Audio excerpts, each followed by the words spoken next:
أعوذ بالله من الشيطان الرجيم. بسم الله الرحمن الرحيم. الحمد لله رب العالمين الرحمن الرحيم مالك يوم الدين. إياك نعبد وإياك نستعين. اهدنا الصراط المستقيم صراط الذين أنعمت عليهم غير المغضوب عليهم ولا الضالين. آمين. الحمد لله الذي أرسل رسوله بالهدى ودين الحق ليظهره على الدين كله وكفى بالله شهيدا. والصلاة والسلام على هذا النبي الكريم إمام المتقين وقائد الدعاة المجاهدين وعلى آله وأصحابه ومن دعا بدعوته واستنى بسنته وجاهد بجهاده إلى يوم الدين. أما بعد، فإن أشرف الحديث كتاب الله تعالى، وخير الهدي هدي محمد صلى الله عليه وسلم، وشر الأمور محدثاتها، كل محدثة بدعة، كل بدعة ضلالة، وضلالة في النار. سبحانك لا علم لنا إلا ما علمتنا إنك أنت العليم الحكيم. ولا حول ولا قوة إلا بالله العلي العظيم. اللهم رب اشرح لنا صدرنا ويسر لنا أمرنا واحلل عقدة من لساننا يفقهوا قولنا. رب زدنا علما وارزقنا فهما. اللهم نور قلوبنا بنور هدايتك كما نورت الأرض بنور شمسك أبدا أبدا برحمتك يا أرحم الراحمين. Alhamdulillah, kita sama-sama kita memanjat syukur kepada Allah Subhanahu wa taala kerana kita masih lagi diberi keizinan oleh Allah, diberi kesihatan tubuh badan, diberi kelapangan masa, yang mana masih ramai lagi di luar sana mungkin masih lagi tak ada masa untuk datang, tetapi kita alhamdulillah telah dipilih oleh Allah untuk menjadi tetamunya di Masjid Al-Kausar untuk kita meneruskan kuliah maghrib kita. Pada minggu lepas kita telah bincang berkaitan dengan rahsia pemilihan Semenanjung Arab sebagai tapak pancaran agama Islam. Dan pada malam ini mungkin kita tinggal satu tajuk sebab tak berapa penting sangat, saki bagi agama Hanif di dalam jahiliah Arab. Jadi bagi yang ada buku tu, tuan-tuan boleh terus tengok kepada keputeraan Nabi Muhammad sallallahu alaihi wasallam dan penyusuannya. Jadi alhamdulillah tuan-tuan, apabila kita telah pilih untuk kita hayati surah Nabi sallallahu alaihi wasallam, walaupun sudah lepas Rabiul Awal, jadi tidak menjadi masalah kalau sebelum ini mungkin tunggu Rabiul Awal baru kita dengar orang-orang akan ustaz-ustaz penceramah akan menyebut ataupun akan membincangkan berkaitan dengan Maulidur Rasul sallallahu alaihi wasallam. Jadi sebelum daripada itu tuan-tuan, sebelum kita masuk kepada kuliah, kenapa tak? Kenapa tak?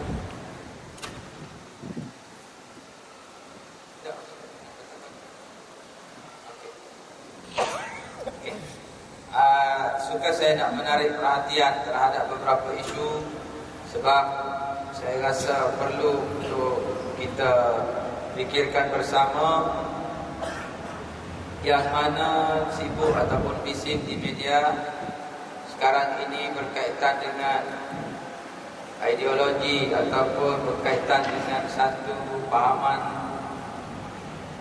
yang agak songsang. Tuan-tuan mungkin sudah pun mengikuti benda ni. Jadi saya rasa perlu ataupun amatlah baik untuk kita tengok, untuk kita hayati bersama Kasim Ahmad, yang mana pada tahun 86 telah pun diharamkan oleh Kerajaan Sabah, buku yang telah dikeluarkan oleh dia. Kasim Ahmad, hadis jawapan kepada pengkritik, yang mana dia ini telah mencetuskan kontroversi terbaru tuan-tuan, yang mana pada 15 dan 16 Februari lepas telah diadakan seminar pemikiran Dr. Kasim Ahmad di Kuala Lumpur. Jadi tuan-tuan dirahmati Allah sekalian, kita sebagai umat Nabi Muhammad sallallahu alaihi wasallam, umat akhir zaman, ancaman-ancaman yang kita terima, ancaman-ancaman yang kita perlu berdepan sekarang bukan lagi dengan cara peperangan sebagaimana di awal penyebaran agama Islam yang dibawa oleh junjungan besar Nabi Muhammad sallallahu alaihi wasallam. Tetapi ancaman sekarang dalam bentuk ghazwatul fikri, serangan pemikiran yang amat bahaya, terutama sekali zaman sekarang, zaman maklumat di hujung jari, zaman yang mana orang boleh sebar pahaman-pahaman masing-masing melalui internet. Jadi tuan-tuan, cukup bahaya. Antaranya ialah tuan-tuan boleh tengok di situ suatu benda yang sangat bertentangan dengan ajaran Islam. Tuan-tuan boleh baca. Menutup rambut dengan bertudung bermakna udara bersih tidak dapat memasuki rambut. Dengan itu rambut menjadi busuk. Dengan lain perkataan, ianya tidak sehat. Anehnya wanita-wanita yang bertudung menganggap diri mereka lebih suci. Jadi tuan-tuan, satu ancaman yang cukup bahaya, dan sasaran mereka ialah kepada mereka-mereka yang kurang, mereka-mereka yang tak ada langsung basic pendidikan agama, akan mudah terpengaruh kepada pahaman-pahaman yang jauh bertentangan dengan ajaran Islam yang sebenar. Kalau tuan-tuan tengok pada ulasan bawah tu, kalau dia lebih kepada ni tuan-tuan ya, inilah seorang manusia yang menolak hadis, anti hadis. Anti hadis, dia hanya berpegang kepada Al-Quran. Dia kata hadis ini tidak perlu. Dan banyak lagi. Dan saya sempat petik satu warta yang dikeluarkan oleh Jakib, jawapan terhadap pemikiran Dr. Kasim Ahmad. Jadi tuan-tuan dirahmati Allah sekalian, kita sebagaimana kita sedia maklum, di dalam surah An-Nur telah pun disebutkan, qul lil mu'minina wa qul lil mu'minat yaghdudna min absarihinna wa yahfazna furujahunna wa la yubdina zinatahunna illa ma dhahara minha wal yadribna bi khumurihinna ala juyubihinna ila akhir ayat. Panjang ayat. Jadi rambut ini termasuk di dalam aurat. Jadi kalau pemikiran dia ini salah satu tuan-tuan. Jadi kita cadangkan biar Pak Kasim dia sahih yang kedua tu. Kalau Pak Kasim guna logik akal, memakai seluar pun bukan sesuatu yang sehat, kerana udara tidak boleh masuk ke celah kangkang. Kan kantung ya? Kangkang dan kawasan organ pembiakan. Jadi kalaulah Kasim Ahmad berfikiran menutup tudung, memakai tudung ini, udara bersih tidak dapat masuk. Jadi kalau boleh dia sah cabaran yang kedua tu, biar dia tak payah pakai seluar. Macam mana tuan-tuan? Ini salah satu. Dan inilah antara benda-benda yang disebut sewaktu seminar pemikiran Dr. Kasim Ahmad di Kuala Lumpur pada 15 dan 16 Februari yang lepas. Masih lagi panas-panas kalau diibaratkan kalau telur yang keluar dari ayam. Jadi tuan-tuan, ini satu cabaran kepada kita umat Islam. Saya rasa perlu untuk kita kongsi bersama, mempertikaikan dua kalimah syahadah dengan menganggap syahadah yang kedua sebagai terlalu mendewa-dewakan Nabi Muhammad sallallahu alaihi wasallam. Kalau dia berpegang kepada Al-Quran, dia tolak hadis, tetapi dia masih lagi jelas penyelewengan yang dia buat. Sedangkan Allah Ta'ala sebut, ati'ullah wa ati'ur rasul. Taklah kamu taat kepada Allah dan taat kepada Rasul. Manakah dia nak letak apa yang dia selewengkan tuan-tuan? Mempertikaikan rambut sebagai aurat wanita dan memperlekeh wanita yang bertudung. Mempertikaikan kredibiliti ulama dan menyamakan ulama sebagai setaraf dengan padri. Mempertikaikan hadis sebagai sumber hukum dan menuduh Imam Syafi'i yang memulakan doktrin baru dengan menyatakan hadis sebagai satu sumber hukum sama seperti Al-Quran. Jadi tuan-tuan, dengan kata lain, dia tolak semua perundangan yang mana kita Ahli Sunnah wal Jamaah kita telah sepakat Al-Quran yang berada di tangga teratas, perlembagaan utama yang perlu kita semua, wajib kita semua ikut. Dan yang kedua, perundangan syariat yang telah kita sepakat, iaitu hadis Nabi sallallahu alaihi wasallam. Dan yang ketiga, ijma' ulama. Dan yang keempat, qiyas. Tetapi manusia ini tuan-tuan, jelas dia telah menolak hadis dengan inilah pandangan-pandangan dia. Dia kata bebas untuk memberi pandangan. Dan ini tuan-tuan yang kita heran, kenapa juga diberi ruang kepada orang seperti ini.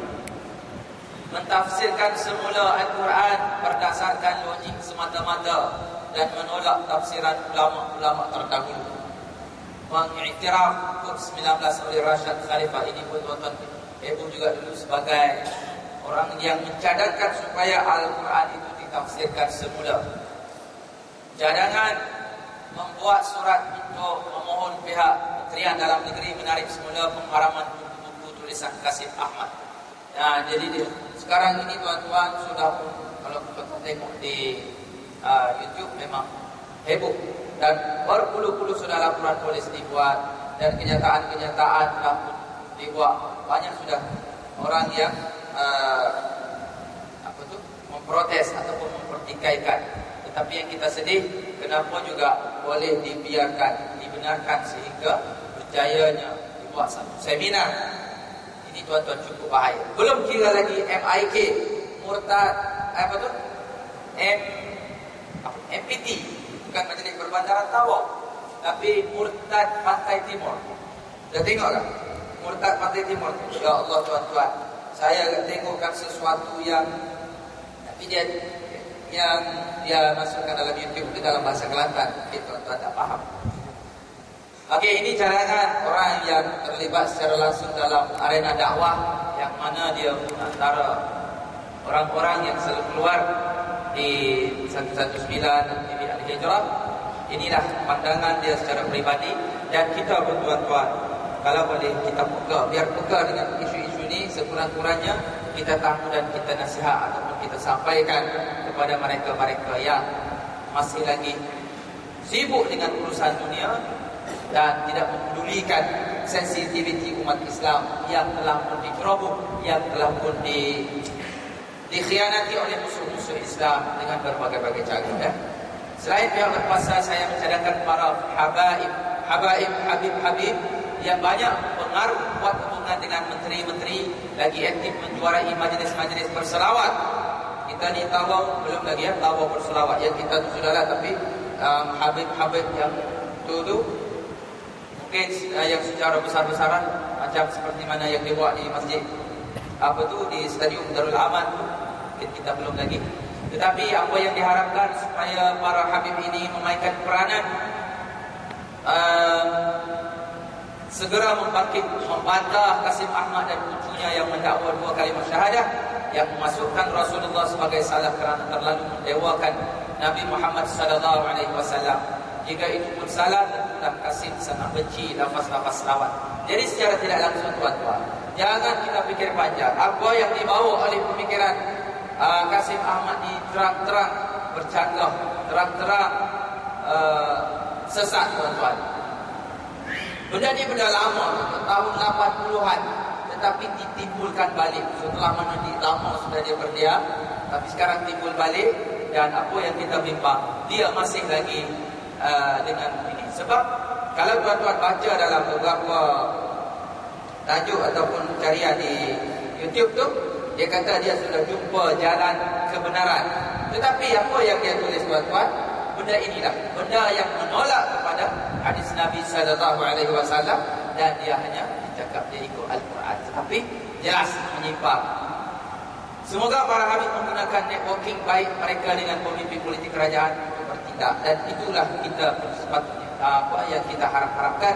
Semoga benda ni tidak berterusan. Apa yang kita bimbang tuan-tuan, di luar sana masyarakat kita banyak kategori, banyak level.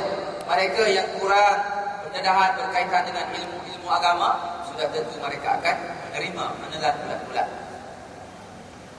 Ini murtad Pantai Timur tuan-tuan. Ini dia wajah pemilik akaun murtad Pantai Timur. Mohon sebarkan dan pihak berwajib sila ambil tindakan segera. Tuan-tuan, boleh saya terjemah dalam bahasa ni lah. Sekarang ini sudah jam 7. Aku cabar dari pagi tadi lagi. Di manakah bala Allah?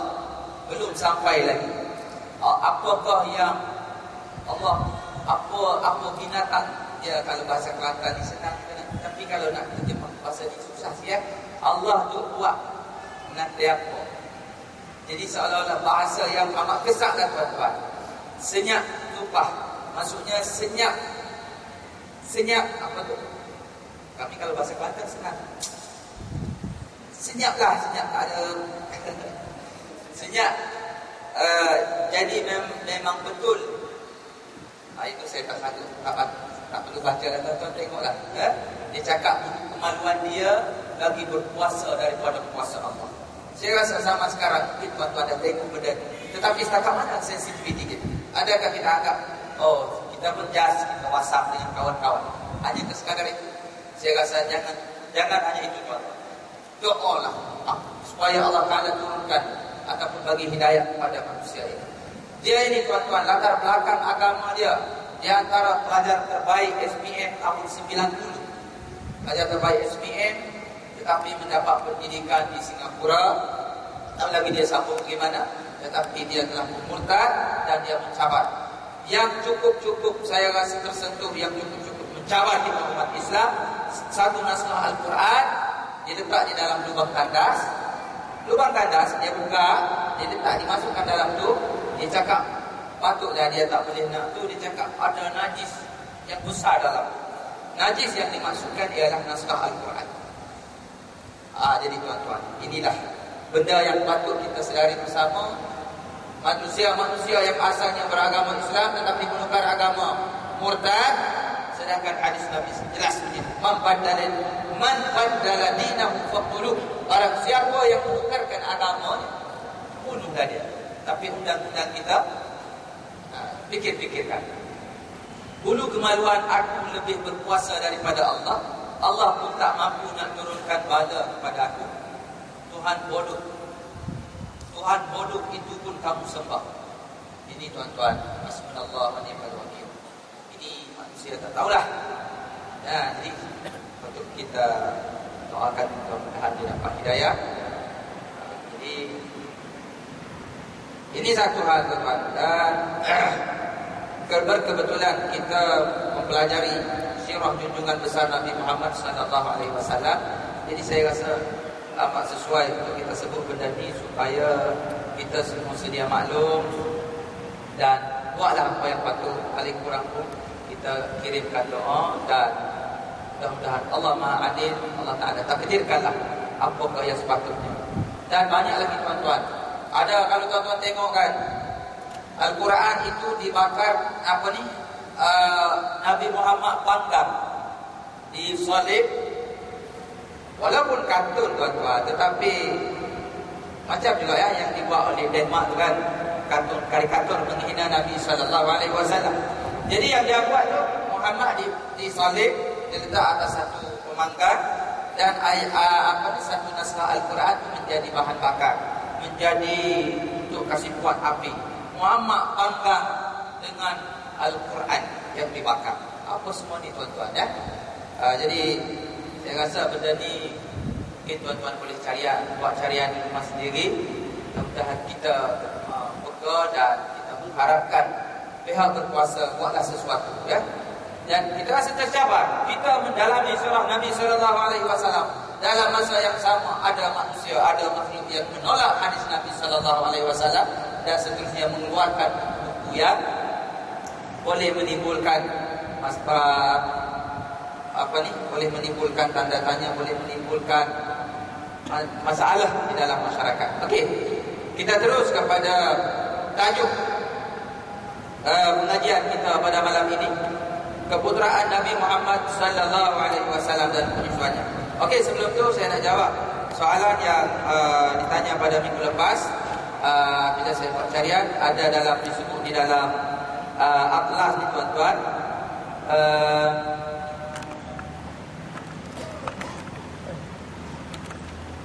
Okey ni. Kalau ada di rumah tuan-tuan boleh semak ya.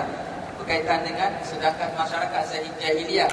Tapi macam mana boleh dapatnya idea memberi nama Nabi dengan nama Muhammad sallallahu alaihi wasallam. Jadi tuan-tuan, berdasarkan beberapa pembacaan, rupanya telah pun disebut di dalam kitab Injil Barnabas, telah pun disebut di dalam kitab Injil itu, dan selain daripada itu, datuk kepada Nabi Muhammad sallallahu alaihi wasallam telah mendapat ilham daripada Allah Subhanahu wa taala supaya menamakan cucunya yang akan lahir itu dengan nama Muhammad. Jadi itulah yang menyebabkan, walaupun sebelum daripada itu belum ada lagi masyarakat Arab jahiliyah yang menamakan anak mereka dengan nama Ahmad ataupun Muhammad. Tetapi sekarang ini telah menjadi famous di kalangan bangsa Arab. Mereka menamakan anak mereka, walaupun anak mereka ramai, tetapi Muhammad Ahmad, Muhammad Ahmad. Dan maksud dia pun cantik tuan-tuan, terpuji, Mahmud, Hamid, asal daripada perkataan Hamidah. Jadi kaitan dengan Nabi Muhammad ini ada disebut di dalam atlas perjalanan hidup Nabi Muhammad, yaitu Nabi ataupun datuk Nabi Muhammad Abdul Muttalib telah mendapat ilham daripada Allah Subhanahu wa taala. Dan selain daripada itu juga ada disebut di dalam kitab Injil min ba'di suku Ahmad. Okey tuan-tuan dirahmati Allah, kita langkau satu tajuk, iaitu sakibaki agama Hanif di dalam masyarakat jahiliah. Jadi tuan-tuan boleh baca sendirilah pun ada tu. Kita terus tengok kepada keputeraan Nabi Muhammad sallallahu alaihi wasallam dan kisah kemusuhannya macam mana. Adapun nasab Nabi sallallahu alaihi wasallam bermula ialah Muhammad bin Abdullah bin Abdul Muttalib bin Syaibah bin Hashim bin Abdul Manaf bin Al-Mughirah bin Qusay bin Kilab bin Murrah bin Ka'ab bin Ju'ay bin Ghalib bin Fi'li bin Malik bin Nadri bin Kinanah bin Huzaimah bin Mudrikah bin Ilyas bin Uzar bin Nidar bin Mu'ad bin Adnan. 21 nama tu. Adakah dapat saya tidak ingat dia punya nama 7 keturunan, 10 keturunan? Adakah? Ada. Kalau tuan-tuan mampu ingat, alhamdulillah, tuan-tuan termasuk di antara yang ataupun menjaga nasab ataupun prihatin dengan keturunan. Saya rasa mungkin kalau tanya di kalangan kita, paling banyak yang dia ingat mungkin 5. Tu tak? 5 mungkin kita ingat.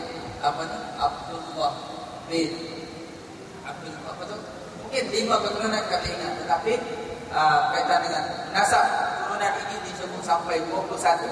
Itu yang tafaqun alaih, yang telah disepakati oleh ahli sejarah. Walaupun banyak lagi sambungan dia sampai kepada Nabi Ismail, sampai kepada Nabi Ibrahim, tetapi yang selepas daripada 21 itu banyak khilaf, banyak pandangan-pandangan yang berbeza. Jadi disebut sampai 21 ini termasuk di kalangan keturunan ataupun nasab yang baik-baik. Walaupun mereka baru menerima Islam, tetapi mereka ini adalah sakibaki ad-dinul hanif, sakibaki agama yang dibawa oleh Nabi Ibrahim alaihi salam. Dan kita ingat pelajaran-pelajaran kita yang lepas, kita telah mengikuti semua Nabi yang diutuskan oleh Allah ini, semuanya membawa 2 benda tuan-tuan. Satu berkaitan dengan akidah dan satu lagi berkaitan dengan perundangan dan akhlak. Cuma syariatnya berbeza-beza. Syariat yang diturunkan kepada Nabi Ibrahim, Nabi Isa, Nabi Musa tidak sama dengan syariat yang diturunkan kepada Nabi kita Muhammad sallallahu alaihi wasallam. Dan benda ni tuan-tuan, kalau ada keuangan bolehlah tuan-tuan beli buku ni, dan alhamdulillah dia memaparkan gambar-gambar yang sangat cantik yang boleh menimbulkan minat untuk kita mendalami. Dan ini lagi saya syorkan kita boleh dapatkan juga. Ataupun tuan-tuan, selain daripada kitab-kitab surah ini, kitab surah Ar-Rafiqul Maktum yang telah mendapat anugerah. Kitab yang telah mendapat anugerah penterjemahan ataupun yang membuat perumusan berkaitan dengan surah Nabawiyah dengan lengkap. Jadi kita boleh dapatkan juga banyak tuan-tuan. Nurul Yaqin kita boleh dapat. Dan sekarang ini kalau tak mampu untuk kita nak dapat ataupun kita nak faham dalam bahasa Arab, kita boleh beli terjemahan ya. Khulasa Nurul Yaqin dan macam-macam lah. Okey. Teruskan. Setakat itulah sahaja apa yang telah disepakati mengenai Nabi sallallahu alaihi wasallam. Adapun yang ke atas dari itu adalah persalahan pendapat. Banyak pendapat yang bercanggah, yang payah hendak dipegang. Tetapi tidaklah ada sebarang khilaf atau bersalahan pendapat mengenai Adnan. Itu adalah di antara anak Nabi Ismail alaihi salam, anak kepada Ibrahim alaihi salam, dan Allah telah memilih dari sebaik-baik kabilah dan suku. Tidak pernah diresapkan sesuatu daripada kecemaran jahiliah kepada sesuatu dari nasab. Jadi tuan-tuan dirahmati Allah sekalian, kita yang ada di Tawawi dan semua manusia yang ada di atas muka bumi ini, kita saki baki kalau kita baca sejarah sebagaimana yang berlaku pada zaman Nabi Nuh alaihi salam, yang mana Nabi Nuh ni menyampaikan dakwah kepada kaumnya selama 950 tahun, tetapi tidak didengar oleh kaumnya. Bahkan mereka menutup telinga mereka dengan jari, tak nak dengar apa yang dibawa oleh Nabi Nuh. Tinggal lagi Allah Ta'ala telah menurunkan bala dengan mematikan. Yang tinggal hanyalah yang naik di atas bahtera Nabi Nuh alaihi salam. Dan disitulah berkembang biak manusia yang kita tengok, Israel, Amerika, semua seluruh dunia tuan-tuan. Jadi kita ni tak tahu sakibat apa ni, kita di keturunan yang belah mana. Siapa boleh ingat? Tahu tak? Boleh sebut sampai kepada keturunan siapa, apa nama datuk dia yang turun daripada bahtera Nabi Nuh. Kita tak tahulah berapa ratus ribu, berapa juta tahun. Kalau nak kira nisbah di antara Nabi Muhammad dengan Nabi Isa pun sudah pun 700 tahun. Dan Nabi Muhammad telah pun meninggalkan kita 1400 tahun lebih. Jadi satu tempoh yang cukup lama. Walau bagaimanapun kita ucapkan syukur, syabas kepada ahli-ahli sejarah yang sanggup mengkaji, yang sanggup mengeluarkan cerita-cerita ataupun sejarah-sejarah untuk menjadi tatapan kita umat akhir zaman ini, untuk menambahkan lagi kecintaan kita kepada Nabi Muhammad sallallahu alaihi wasallam. Firman Allah Subhanahu wa taala, "Wallahu akhrajakum min butuni ummahatikum." Allah lah yang mengeluarkan kamu daripada perut ibu-ibu kamu. La ta'lamuna syai'a. Pada masa kamu tak tahu apa-apa, kamu tak tahu apa pun. Wa ja'ala lakum as-sam'a wal absara wal af'idah. Qalilan ma tashkurun. Dan Allah Ta'ala telah menjadikan pendengaran, penglihatan dan mulut untuk kamu bercakap. Tetapi qalilan ma tashkurun, terlalu sedikit di antara hamba-hamba yang bersyukur. Jadi alhamdulillah, saya kira tuan-tuan yang hadir ke Masjid Al-Kautsar ini termasuk di antara hamba-hamba Allah yang bersyukur dengan nikmat yang Allah Ta'ala kurniakan, dan kita manfaatkan masa yang ada ini dengan majlis-majlis ilmu, yang mana majlis ini selalu disebut oleh penceramah berkuliah akan dipayungi oleh para malaikat, dan Allah Ta'ala merahmati mereka-mereka yang berada di dalam majlis ini. Dan itulah yang kita harapkan. Dan satu lagi tuan-tuan, man salaka tariqan litalib al-ilm sahalallahu lahu tariqan ila al-jannah. Barang siapa yang mengerja satu jalan, barang siapa yang bersusah payah mencari, merintis tariqan, jalan, laluan untuk litalib al-ilm, untuk datang menimba ilmu, untuk datang mencari ilmu-ilmu Allah, sahalallahu lahu tariqan ila al-jannah. Nescaya Allah Ta'ala akan permudahkan jalan menuju ke syurga Allah Subhanahu wa Ta'ala. Okey. Kalau kita tengok di sini tuan-tuan, nasab ni dalam bahasa Arab, kalau Melayunya iaitu keturunan. Kita pun ada keturunan kan? Keturunan kita, bapa kita, datuk kita, lepas itu datuk kepada datuk, datuk kepada datuk, datuk dan seterusnya. Apakah hikmah tuan-tuan? Apakah hikmah? Islam menyuruh, Islam mewajibkan kita berkembang biak dengan cara perkahwinan. Kenapakah Islam mewajibkan mengharamkan zina, sedangkan agama lain mereka menggalakkan pesta seks dan sebagainya? Sebenarnya tuan-tuan, agama Islam ini satu agama yang lengkap, dan saya rasa tuan-tuan pun sedia maklum. Di antara hikmah dilarang, diharamkan berzina kerana untuk mengelakkan daripada putus nasab, putus keturunan. Tak tahu dia ni daripada mana keturunan yang akan membawa masalah di kemudian hari. Dalam soal pengagihan harta pusaka dan sebagainya, akan mendatangkan masalah. Dengan kata lain tuan-tuan, Islam ini satu agama yang lengkap, yang mana kalau ada makhluk-makhluk seperti Kasim Ahmad ni tuan-tuan, kalau ada yang orang kawal ni yang masih boleh terima pemikiran, dia sebut dalam buku dia tuan-tuan, dia kata kita bebas melontarkan idea, kita bebas cakap, hujah dia dikata tiada paksaan dalam agama. Betul tuan-tuan, tetapi apa yang dia buat di tahap keterlaluan, tahap yang boleh memasukkan akidah, yang boleh membawa kepada murtad tuan-tuan. Jangan main-main ya. Jadi kita fikirlah, kenapa juga manusia ni nanti di akhir kuliah tuan-tuan akan saya paparkan sedutan video yang saya sebut pada beberapa minggu lepas, Ayah Pin Kerajaan Langit di Terengganu. Bila saya cari di CD ada di rumah saya terjumpa, nanti kita tengok sama-sama. Yang mana orang sanggup minum air basuhan kaki Ayah Pin, orang sanggup ambil untuk cuci muka, letak di kepala dan sebagainya. Ini tuan-tuan, kenapa juga manusia ini tidak menggunakan akal fikiran yang Allah berikan dengan cara yang waras? Allah Ta'ala sudah mengancam kita dengan ancaman neraka Jahannam wal'iyadu billah. Kepada siapa tuan-tuan? Kepada lahum qulubun la yafqahuna biha, bagi hati, bagi akal fikiran tapi tidak mahu berfikir, tidak mahu mencari kebenaran. Dan lahum adhan, mereka ada telinga tapi la yasma'una biha, tidak nak dengar akan ayat-ayat Allah. Walahum a'yunun la yubsiruna biha, mereka ada penglihatan tetapi tidak mahu melihat kebesaran-kebesaran Allah. Mereka ini Allah Ta'ala umpamakan seperti binatang pada akhir ayat. Di awalnya Allah Ta'ala sudah ancam ya, neraka Jahannam. Jadi tuan-tuan, jadi kalau ada lagi di antara kita yang bernolak dalil, tapi yang saya herankan, macam yang tuan-tuan tengok yang terbaru tu, Muslim Pantai Muslim pula, Murtad Pantai Timur, Murtad Kelantan, yang sedih Kelantan lagi. Okey, 21 nasab ialah kadar untuk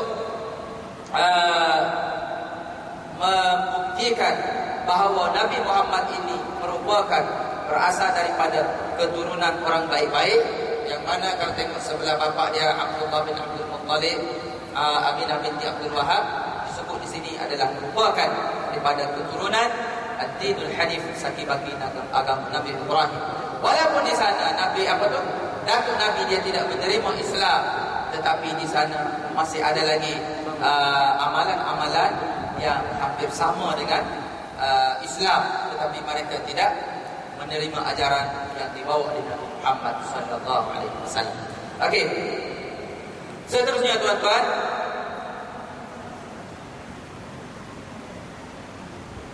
Allah telah memilihnya Allah Ta'ala telah memilih Nabi Muhammad daripada sebaik-baik kabilah dan suku, tidak pernah diresak daripada sesuatu kecemaran jahiliah kepada sesuatu daripada nasabnya. Okey.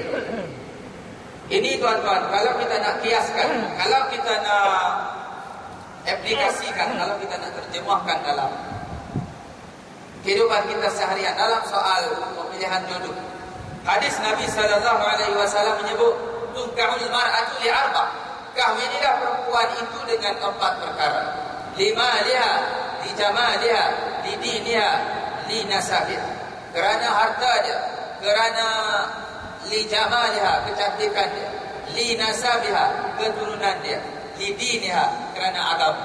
Fadfar bidzatid din, beri keutamaan kepada yang beragama, taribat tiadakan. Jadi sekarang ini tuan-tuan, Adakah kita mengamalkan benda? Apa yang kita bimbang, apa yang kita takut di luar sana, mereka masih lagi mementingkan kalau di peringkat nak rombongan nak pergi rombongan pertunangan ke rombongan untuk nak cari isteri, mungkin mereka akan tengok kepada material, kepada kebendaan.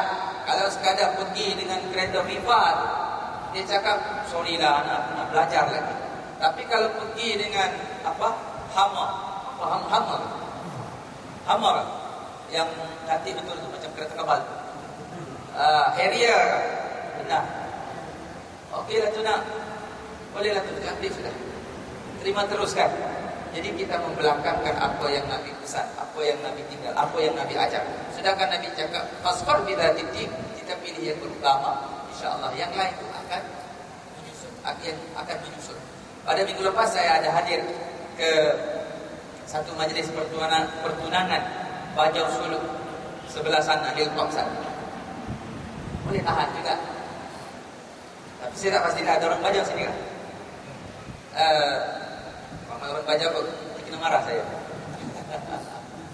Saya hadir satu majlis pertunangan. Kebetulan rombongan lelaki itu dari Kelantan. Jadi saya diminta untuk wakil tukang tengah.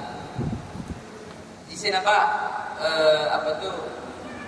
dia bilang kenduri ini ada 3. Ada kenduri ala kadar, ada kenduri riuh sekampung, ada kenduri riuh apa satu lagi saya lupa. Tengok pandai lagi dia buat, tak tahu daripada mana. Tapi tuan-tuan, kalau boleh tak jadi masalah kalau kita diberi kemampuan, tetapi jangan masalah adat kita lebih-lebihkan, ibadat kita tinggal. Ibadat kita belakangkan, yang adat kita duluan, kita terlalu kejar. Jadi cukuplah, kembalilah kepada ajaran Islam yang sebenar. Tinggallah benda-benda khurafat, tinggallah benda-benda bid'ah.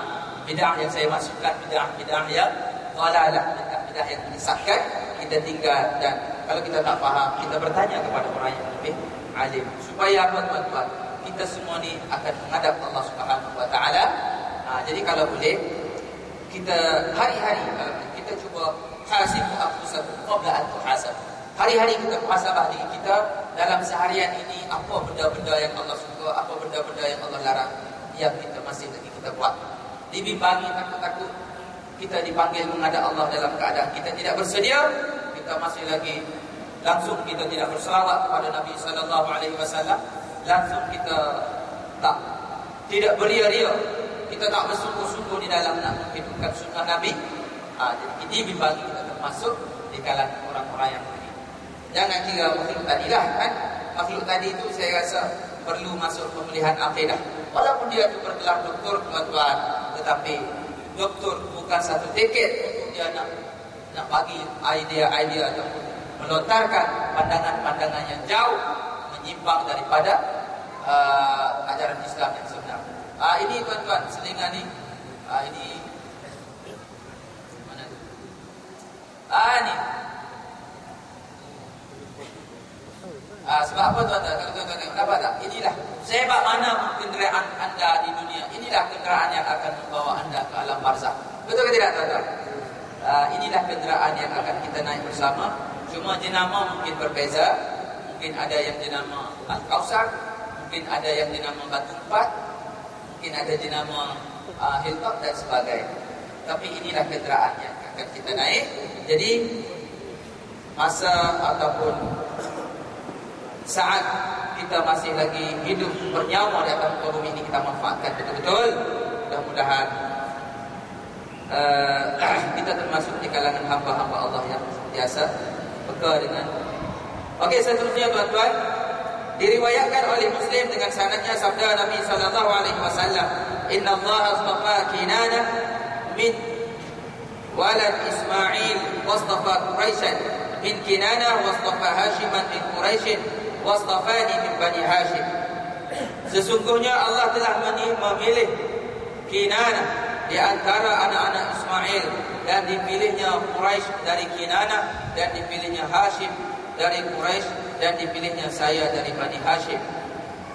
Baginda sallallahu alaihi wasallam dilahirkan pada tahun gajah, yaitu tahun di mana Abrahah al-Ashraf telah melanggar masuk ke kota Mekah dalam rangka percubaannya hendak menawan dan memusnahkan Kaabah.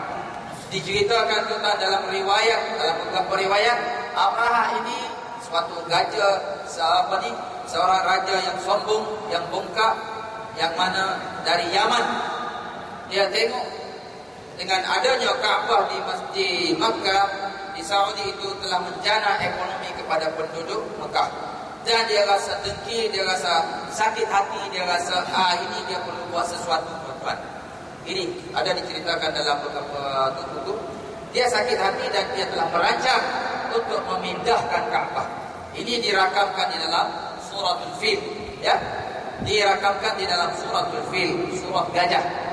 Jangan pula kita, tuan-tuan, kalau ditanya oleh anak-anak, betul lah kan, Pak, kenapa tahun lahirnya Nabi dipanggil tahun gajah? Jangan pula yang itu pun kita tak tahu, ya. Tapi saya takut kalau tak tahu dia terus bertanya, tak apa lagi, tapi pandai dia terberakkan.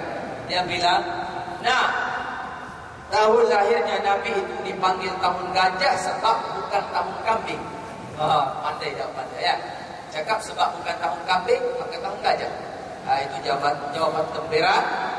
Jawapan sebenarnya ialah kerana berlakunya pencerobohan daripada tentera Abrahah untuk memindahkan Kaabah daripada Makkah di Saudi itu untuk dibawa ke Yaman untuk menjana ekonomi. Kerana di sana, tuan-tuan, kita jangan ingat bila datangnya Islam sebab menumbuhkan Nabi Ibrahim yang bina Kaabah.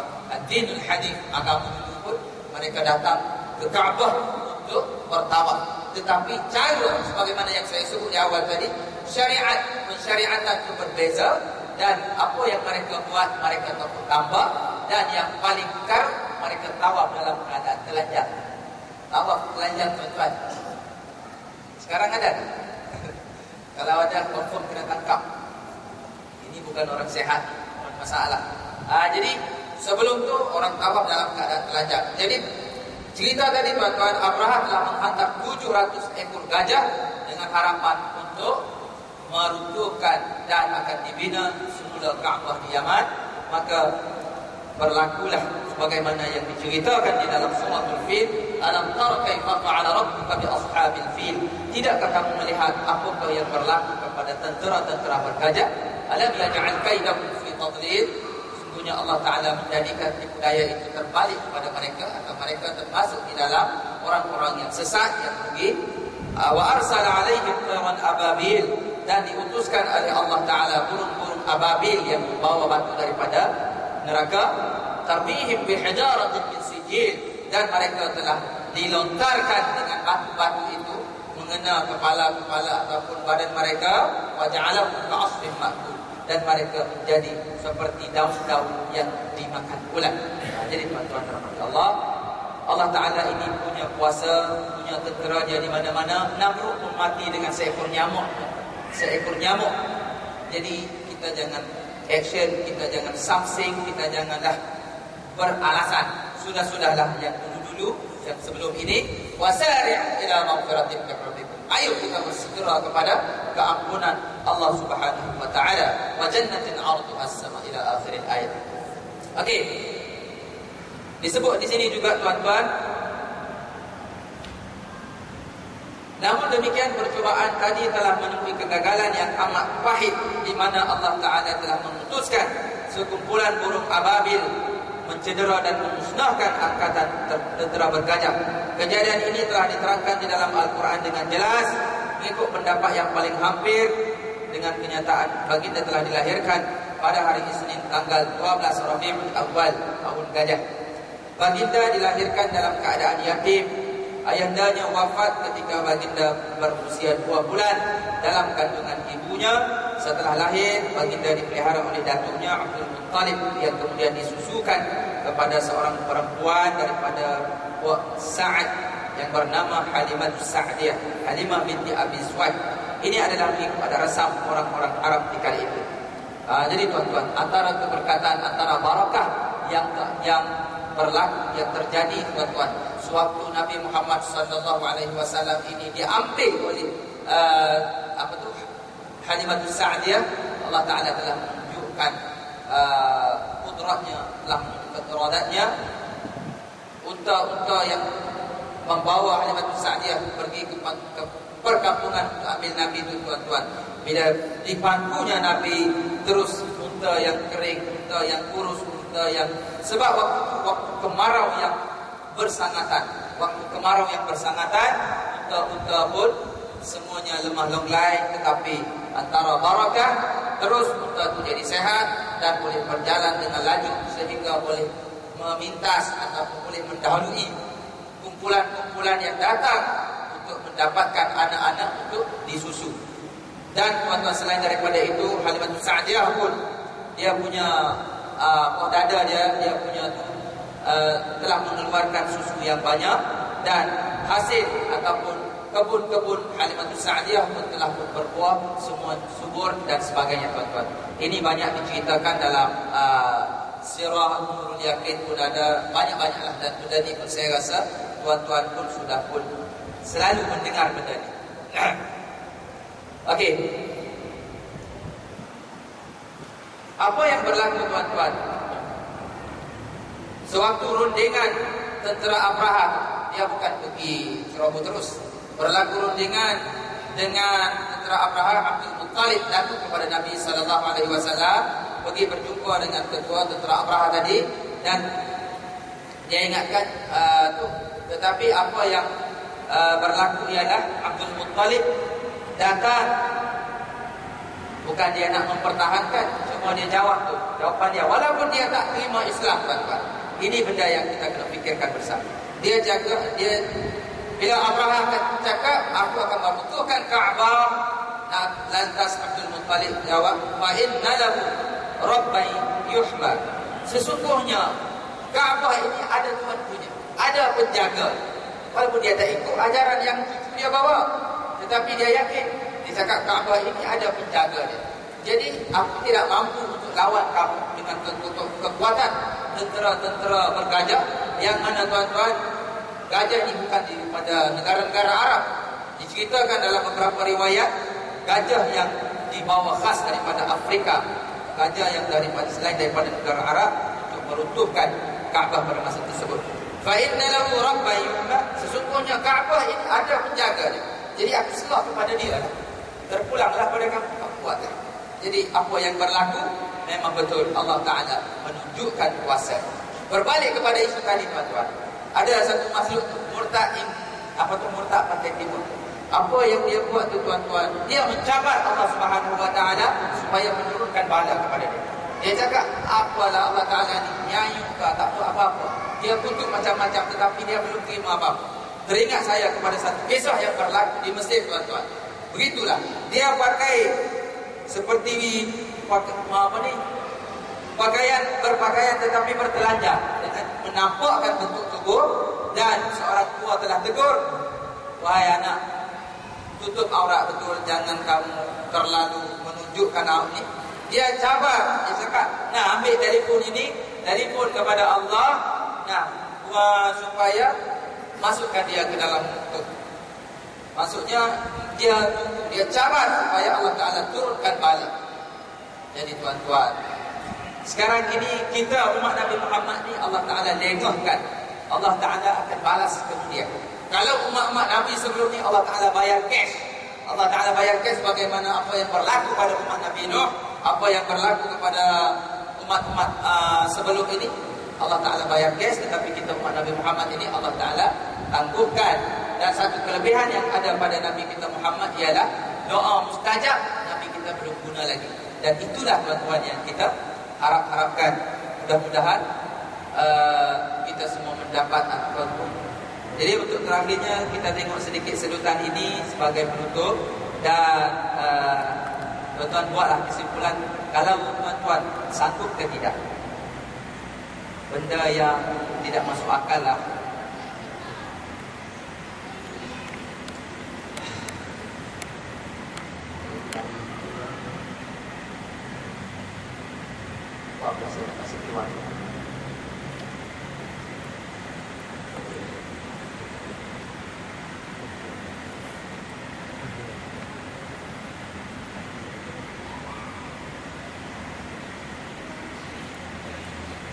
Mungkin lewat sikit tapi tak apa ya.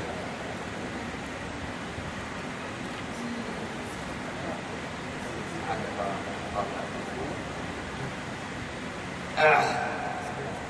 Okey.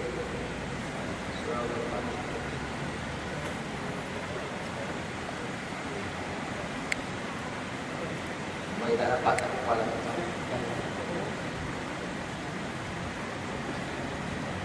Terlalu banyak. Jadi tak apalah, nanti kita lain kali madakan masa sudah lewat. Apa yang baik daripada Allah Subhanahu Wa Taala, apa yang buruk, apa yang lemah, apa yang kurang itu daripada diri saya, dan saya mohon maaf. Dan insya-Allah kita akan mengikuti untuk siri-siri yang seterusnya. Dan insya-Allah tuan-tuan akan tengok, saya akan paparkan. Wallahu a'lam. Wassalamualaikum warahmatullahi taala wabarakatuh. A'udzu billahi minasyaitonir rajim. Bismillahirrahmanirrahim. Alhamdulillahirabbil alamin. Wassalatu wassalamu ala asyrafil anbiya'i wal mursalin wa ala alihi washabbihi ajma'in. اللهم اجعل جمعنا هذا جمعا مرحوما وتفرقنا من بعده تفرقا معصوما ولا تجعل اللهم بنا ولا من يتبعنا شقيا ولا مظلوما ولا محروما. اللهم اشرح لنا صدورنا وحسن أخلاقنا ويسر لنا أمورنا. اللهم حبب إلينا الإيمان وزينه في قلوبنا وكره إلينا الكفر والفسوق والعصيان. اللهم نور قلوبنا بنور هدايتك كما نورت الأرض بنور شمسك أبدا أبدا برحمتك يا أرحم الراحمين. ربنا آتنا في الدنيا حسنة وفي الآخرة حسنة وقنا عذاب النار. وصلى الله على سيدنا محمد وعلى آله وصحبه أجمعين والحمد لله رب العالمين. Wassalamualaikum warahmatullahi wabarakatuh.